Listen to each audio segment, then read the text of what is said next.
Salut à tous, j'espère que vous allez bien. C'est un plaisir de vous retrouver aujourd'hui pour une nouvelle leçon dans laquelle nous allons parler du quotidien, de la routine, de la vie quotidienne, mais à un niveau un peu plus avancé. Je dirais que cette vidéo est adéquate pour des étudiants d'un niveau B1. On a déjà une vidéo sur la vie quotidienne dans notre playlist A2, qui peut être plus adaptée pour vous. Je prépare également une vidéo sur la vie quotidienne pour Complete Beginners, avec des phrases très simples qui se réfèrent à la vie quotidienne. Aujourd'hui, on parle du quotidien avec un niveau un peu plus avancé.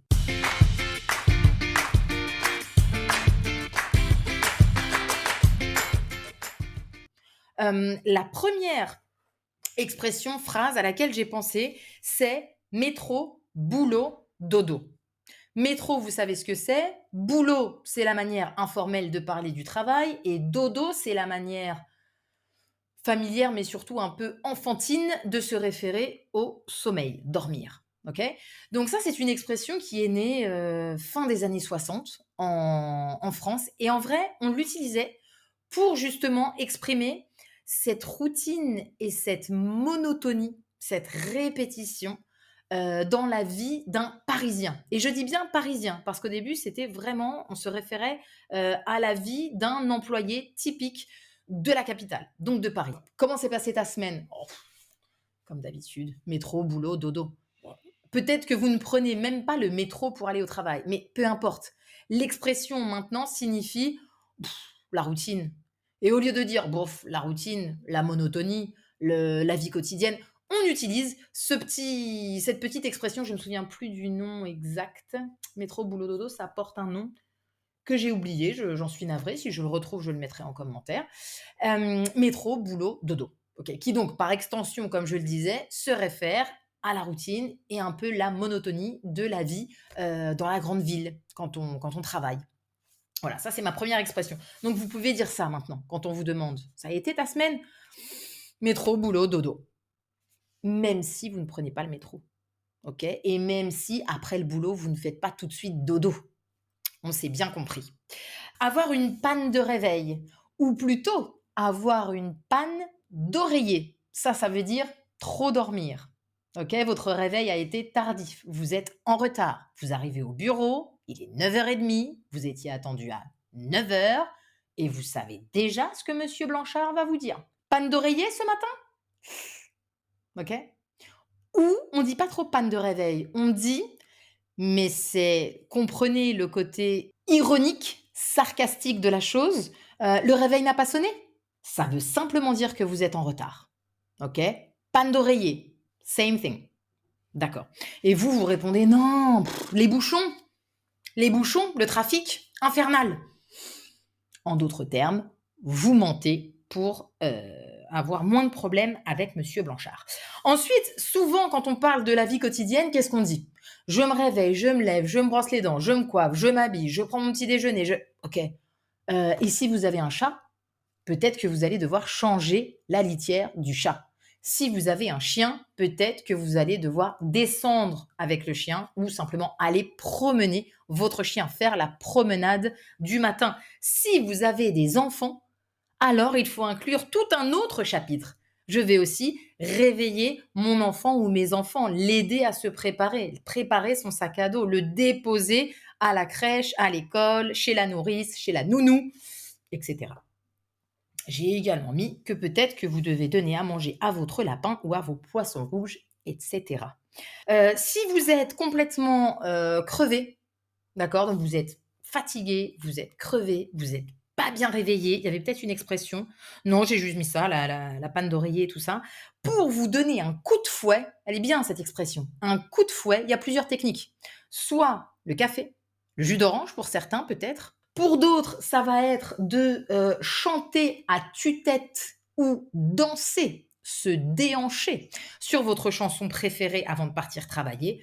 Et enfin, une technique que je pratique quand vraiment je suis fatiguée, la douche froide, afin vraiment de vous donner, je vous le répète, un coup de fouet, c'est-à-dire que vous cherchez un effet stimulant pour vous réveiller une bonne fois pour toutes.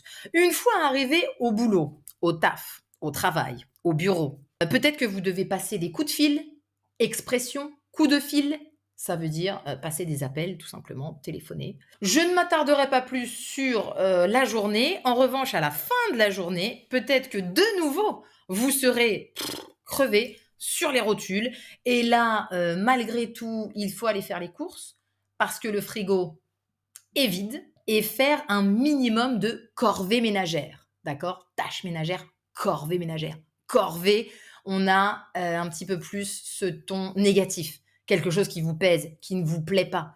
Tâches ménagères, bon, c'est neutre. Corvée ménagère, à 19:00, un lundi soir, ce sont plus des corvées qu'autre chose. Et enfin, vous pouvez prendre un moment pour vous. Là, j'ai écrit, vous faire couler un bon bain, se poser devant une série ou au contraire, se défouler au sport, par exemple. Ou encore, se changer les idées en allant boire un verre avec une amie, un collègue ou votre mari, pourquoi pas. Voilà, je crois que j'ai abordé, ces petits mots de vocabulaire. Ah non, j'ai oublié quelque chose, pardon. J'ai oublié 2 choses. Je suis navrée. Donc j'ai été beaucoup trop vite sur le réveil. Réveil, le réveil n'a pas sonné, panne d'oreiller, OK. Vous êtes un peu fatigué, passage express dans la salle de bain, on dit ça. Passage express dans la salle de bain, ça veut dire, on ne se fait pas couler un bain, OK. Et petit déjeuner sur le pouce. Rapide, pas le temps, c'est pas un brunch.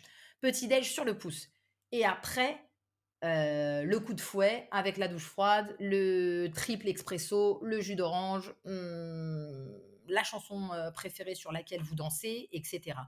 OK, ensuite on a parlé des bouchons et après le boulot, le taf, passer des coups de fil, bla bla bla bla bla.